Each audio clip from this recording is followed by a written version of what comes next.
Salam warga kerajaan dimanapun saat ini saudara-saudara berada. Perlu didengarkan kembali bahwa firman Tuhan mengatakan, bangkitlah pasukan Tuhan, bangkitlah pasukan Tuhan, sebab sangkakalanya segera akan ditiupkan, bahkan sedang ditiup. Di dalam Bilangan 10 ayat 9 mengatakan, dan apabila kamu maju berperang di tengah negerimu melawan musuh yang menyesatkan kamu, kamu harus memberi tanda semboyan dengan sopar, supaya kamu dapat diingat di hadapan Tuhan Allahmu dan diselamatkan daripada musuhmu. Ternyata di dalam firman Tuhan dikatakan di dalam Bilangan 10 ayat 9 bahwa kita harus memberi tanda ketika peperangan itu terjadi, maka bangkitlah pasukan Tuhan. Saudara, kami akan mengajar saudara untuk bagaimana memperlengkapi diri. Hamba-hamba Tuhan yang belum mengerti akan hal ini perlu diperlengkapi untuk bangkit menjadi pasukan Allah. Pasukan di Indonesia sudah banyak dibentuk, tetapi ini ada pasukan baru, yaitu pasukan peniup sangkakala, peniup sopar. Karena Tuhan sendiri di waktu kedatangannya yang kedua kali akan Tuhan tiup sangkakala dari surga. Kita sebagai pasukan Allah harus belajar mengenai apa semestinya, apa yang harus kita lakukan. Sesungguhnya bangkit pasukan Tuhan itu sebagai peniup sopar adalah sesuatu yang tidak baru lagi, sebenarnya sudah diajarkan di dalam firman Tuhan. Maka dari itu saudara dan saya harus belajar lebih dalam lagi dan memahami apa itu sesungguhnya pasukan peniup sopar atau sangkakala itu. Nah, bahkan di Indonesia saat ini sudah ada muncul pasukan, terutama di Indonesia. Pasukan ini adalah pasukan peniup sopar. Jumlah mereka sekarang mencapai ribuan dan tersebar di dalam gereja-gereja Tuhan dari Sabang sampai Merauke. Saya secara pribadi percaya bahwa ini sebuah fenomena ilahi, suatu yang tidak biasa sedang Tuhan bangkitkan. Selama ini kita kurang perhatian pentingnya dalam pelayanan. Tuhan mau mengingatkan kita bahwa kita semua, bahwa sangkakalanya akan segera ditiup. Apa yang spesial katakan di dahulu, bahwa sangkakalanya akan segera ditiup, bahkan sedang ditiup oleh Tuhan. Nah, pengajaran hari ini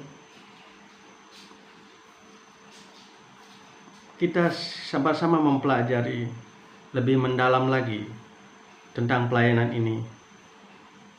Dan ini membuat kita menjadi pasukan yang kuat dan efektif. Menjadi pasukan kerajaan Allah seperti 300 orang pasukan Gideon. Kitalah pasukannya di akhir zaman seperti Gideon di zaman dahulu. Sekali lagi kami bacakan di dalam Bilangan 10 ayat 9 mengatakan, dan apabila kamu maju berperang di negerimu melawan musuh yang menyesatkan kamu, kamu harus memberi tanda semboyan dengan sopar, supaya kamu dapat diingat di hadapan Tuhan Allahmu dan diselamatkan daripada musuhnya. Saudara, ingat bahwa ketika sopar ditiup, Tuhan akan ingat dengan janji-janjinya. Seperti itu. Nah, mari kita memulai dengan ada 5 pertemuan yang akan kita membahas soal bagaimana menjadi pasukan Allah, terutama menjadi pasukan peniup sopar.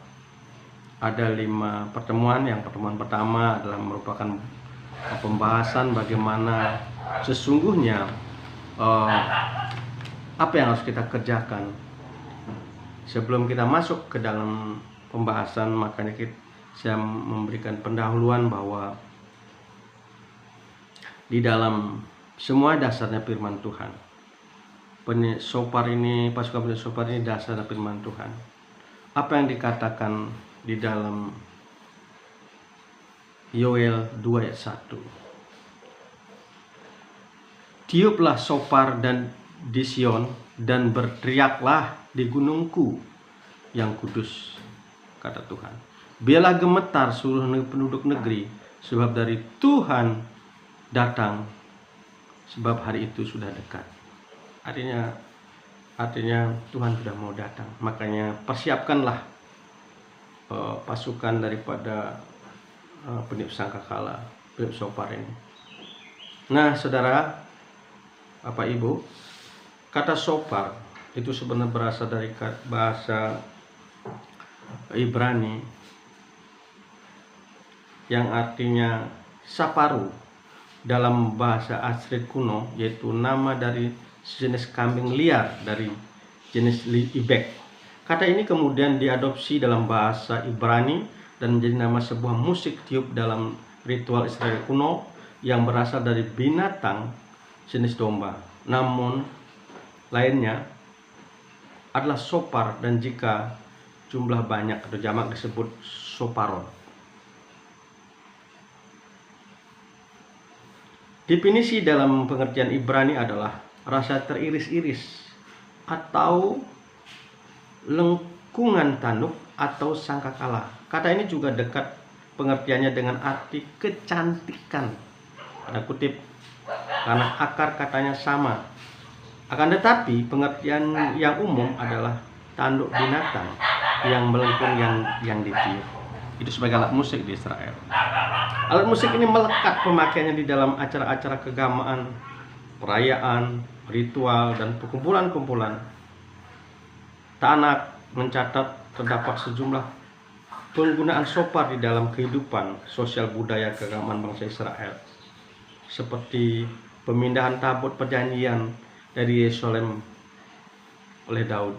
Itu diceritakan di kitab 2 Samuel 6 ayat 15, 1 Tawarik 15 ayat 28, penyambutan bulan baru atau Nyumon. Itu memang dipergunakan. Kemudian ada di Mazmur 8 ayat 81 ayat 4, awal tahun, beginning of new year. Bilangan 29 ayat 1, hari penebusan dosa, the day of man. Itu seperti itu. Kemudian hari raya tabernakel, pas tabernakel, misnah, upacara persembahan korban misnah, dan adalah upacara penutupan perayaan. Sopar termasuk instrumen yang dipakai para imam di zaman Alkitab Perjanjian Lama. Menurut misnah, dua bentuk yang berbeda dari sopar digunakan dalam bait Allah, yang terbuat dari tanduk ibek dengan lapisan emas, ditiup di tahun baru dan hari Yobel. Sedangkan yang satunya terbuat dari tanduk domba jantan untuk digunakan dalam aktivitas sehari-hari di bait Allah.